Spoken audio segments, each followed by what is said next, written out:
In Hadleyville, New Mexico, Marshal Will Kane celebrates with Grace Kelly on their marriage that day. Relinquishing his badge and his time with the law, he's retiring with his wife to open a store. So thanks for coming, that's it, the movie's over, goodbye. I bet you thought there'd be some gunfights and some people had died. It's a surprisingly tight 5 minutes of speaking about transitioning careers from the law to shopkeeping. Fuck that, big jokes, cause you're watching a western with stoic great men and girls to do as they tell them. Outlaw Frank Miller's on his way with a mission to remonstrate with a marshal who locked him in prison. His wife begs him to leave, it's just not worth the risk. Amy's staunchly religious and devout pacifist. She's leaving at noon and tells her husband verbatim she's going with or without him, a firm ultimatum. Miller's posse await their old compadre's arrival to dispense some revenge from the end of a rifle. While Will's got an arrow if he can see his way through it, 10 or 12 men deputised order to it. But the judge says no, out of all of the dipsticks, Frank Miller's most sandwiches short of a picnic. Desperately haunted by his parting refrain, you'll never hang me, I'll kill you, Will Kane. I was intrigued by the timing of this Taylor Bravado 37th post Nebraska but before Colorado. The judge fucks off for a life of serenity.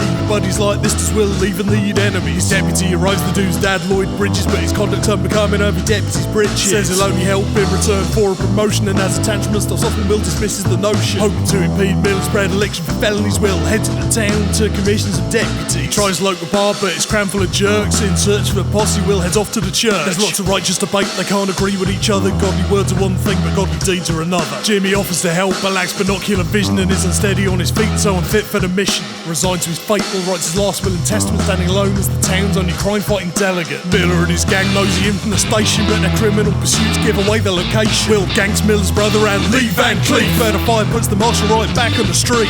Hearing his shots, his wife Amy runs into town, jokes of pacifism out of the window.